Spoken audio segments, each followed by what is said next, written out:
সাধু মথিরচিত মঙ্গল সমাচার। একদিন যীশু তাঁর সেই 12 জন শিষ্যকে কাছে ডাকলেন। তাদের তিনি দিলেন অপবিত্র যত বিদেহী আত্মাকে তাড়িয়ে দেওয়ার ক্ষমতা, আর মানুষের যত রোগ, যত ব্যাধি সারিয়ে তোলারও ক্ষমতা। সেই 12 জন প্রেরিত দূতের নাম এই: প্রথম, সিমন, যাকে পিতরও বলা হয়, আর তার ভাই আন্দ্রিয়, জেবেদের ছেলে যাকব আর যাকবের ভাই যোহন, ফিলিপ আর বার্থেলোমিও, টমাস আর কর গ্রাহক মথি, আলফেয়ের ছেলে যাকব আর থাদেয়, উগ্রধর্মা সিমন, আর সেই জুদা ইস্কারিয়ত যিনি পরে যিশুকে শত্রুর হাতে তুলে দিয়েছিলেন। এই 12 জনকে যিশু তাঁর দূত হিসাবে প্রেরণ করলেন। তাদের তিনি এই নির্দেশ দিলেন: তোমরা এখন বিজাতীয়দের কোনো এলাকার দিকে যেও না, সামারীয়দের কোনো শহরেও প্রবেশ করো না, বরং ইসরায়েল বংশের হারানো মেষগুলির কাছেই তোমরা যাও।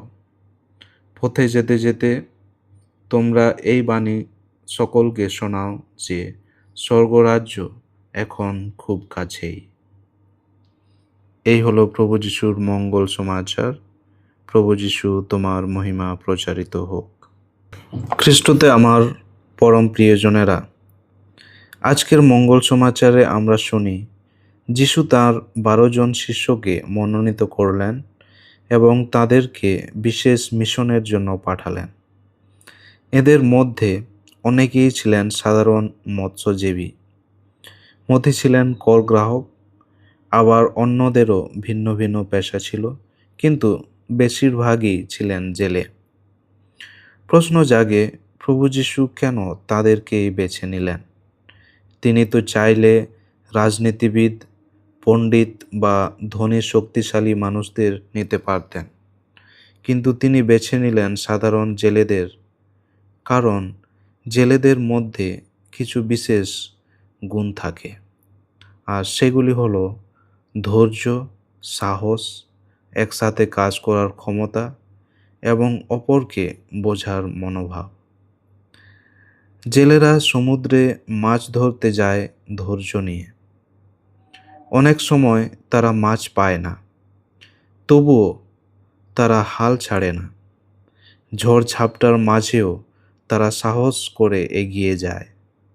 এই ধৈর্য ও সাহসই শিষ্যত্বের জন্য অপরিহার্য। যিশুর বাণী প্রচার করতে গেলে ধৈর্য দরকার, সাহস দরকার এবং একসাথে কাজ করার মানসিকতা দরকার। আমাদের জীবনে প্রায় এই গুণগুলো অনুপস্থিত থাকে। আমরা দেখি সংসারে ধৈর্যের অভাব, রাগ, ঝগড়া, ক্ষমাহীনতা। কিন্তু যিশু আমাদেরকেও বাপ্তিস্ম সংস্কারের মাধ্যমে তাঁর শিষ্য হিসাবে ডাক দিয়েছেন। তাই আমাদের জীবনে এই গুণগুলো আনতে হবে। আমাদেরকেও ধৈর্যশীলতা হতে হবে, আমাদের মনেও সাহসের দরকার, আমাদেরকে নম্রতা হতে হবে এবং একসাথে কাজ করার মানসিকতা থাকতে হবে। শিষ্যরা শুধু কথায় নয়, কাজে যিশুর বাণী প্রচার করতেন।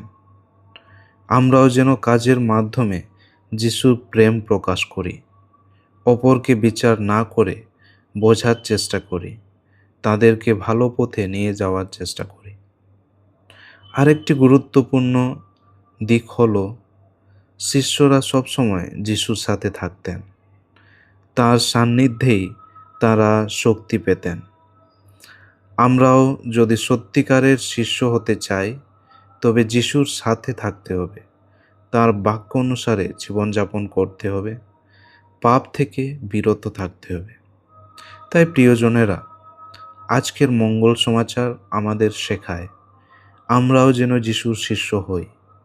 আমাদের জীবনের মাধ্যমে যেন প্রভু যিশু সমাজে, পরিবারে, পৃথিবীতে শান্তি ও ঈশ্বরের রাজ্য প্রতিষ্ঠা করতে পারেন।